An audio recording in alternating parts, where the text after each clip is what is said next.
अस्सलाम वालेकुम दोस्तों, जय हिंद जय भारत। दोस्तों आइए आपको सुनाते हैं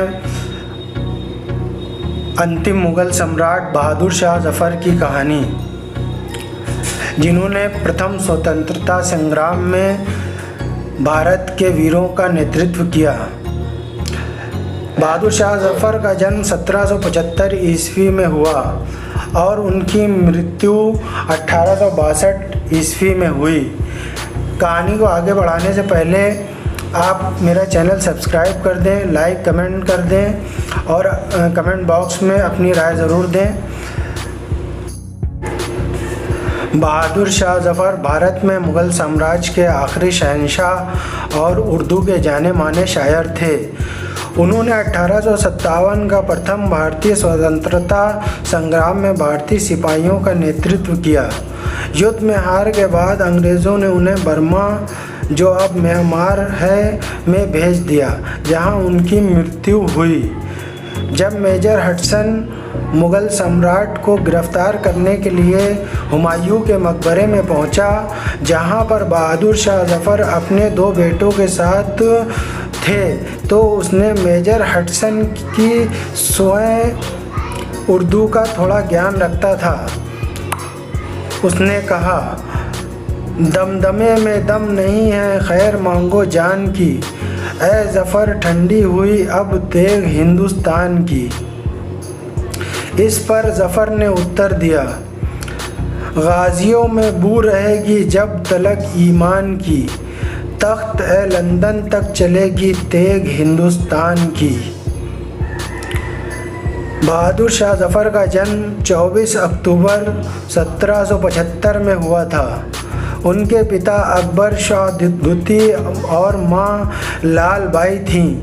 अपने पिता की मृत्यु के बाद ज़फ़र को 18 सितंबर 1837 में मुग़ल बादशाह बनाया गया। ये दीगर बात थी कि उस समय तक दिल्ली की सल्तनत बेहद कमज़ोर हो गई थी और मुग़ल बादशाह नाम मात्र का सम्राट रह गया था।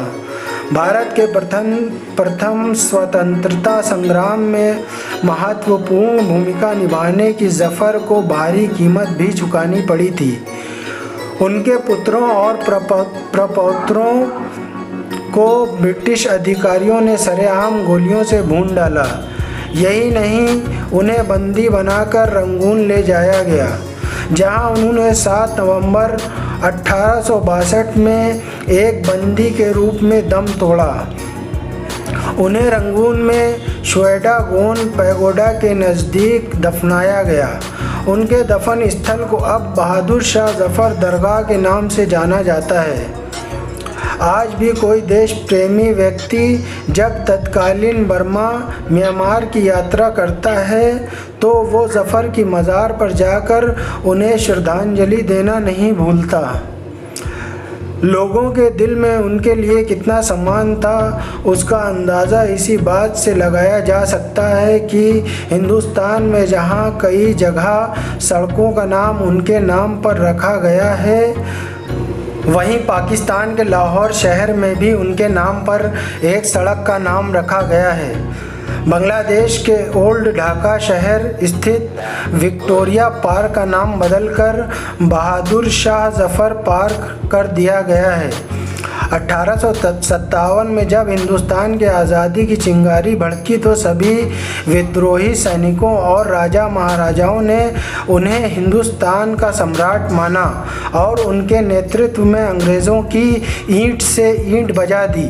अंग्रेज़ों के खिलाफ भारतीय सैनिकों की बगावत को देख बहादुर शाह ज़फ़र का भी गुस्सा फूट पड़ा और उन्होंने अंग्रेज़ों को हिंदुस्तान से खदेड़ने का आह्वान कर डाला। भारतीयों ने दिल्ली और देश के अन्य हिस्सों में अंग्रेज़ों को कड़ी शिकस्त दी। शुरुआती परिणाम हिंदुस्तानी योद्धाओं के पक्ष में रहे, लेकिन बाद में अंग्रेज़ों के छल कपट के चलते प्रथम स्वाधीनता संग्राम का रुख बदल गया और अंग्रेज़ बगावत को दबाने में कामयाब हो गए। बहादुर शाह ज़फ़र ने हुमायूं के मकबरे में शरण ली, लेकिन मेजर हडस ने उन्हें उनके बेटे मिर्ज़ा मुग़ल और खिजर सुल्तान व पोते अबू बकर के साथ पकड़ लिया। अंग्रेज़ों ने जुल्म की सभी हदें पार कर दी। जब बहादुर शाह जफ़र को भूख लगी तो अंग्रेज़ उनके सामने थाली में परोसकर उनके बेटों के सर ले आए। उन्होंने अंग्रेज़ों को जवाब दिया कि हिंदुस्तान के बेटे देश के लिए सिर कुर्बान कर अपने बाप के पास इसी अंदाज में आया करते हैं। आज़ादी के लिए हुई बगावत को पूरी तरह ख़त्म करने के मकसद से अंग्रेज़ों ने अंतिम मुग़ल बादशाह को देश से निर्वासित कर रंगून भेज दिया, जहां कुछ समय बाद उनकी मृत्यु हो गई। तो दोस्तों, ये थी कहानी बहादुर शाह जफ़र की, जिन्होंने प्रथम स्वाधीनता संग्राम में अंग्रेज़ों से बहुत लोहा लिया और उनकी ईंट से ईंट बजा दी। हमारी कुछ कमियों की वजह से, आपस की लड़ाइयों की वजह से ये स्वाधीनता संग्राम फेल हो गया था, जो बाद में आगे चलकर हमको 1947 में आज़ादी प्राप्त हुई। दोस्तों, मेरी यह कहानी आपको कैसी लगी कमेंट बॉक्स में ज़रूर बताएं और मेरी वीडियो को लाइक और सब्सक्राइब करना ना भूलें। अस्सलाम वालेकुम। जय हिंद, जय भारत।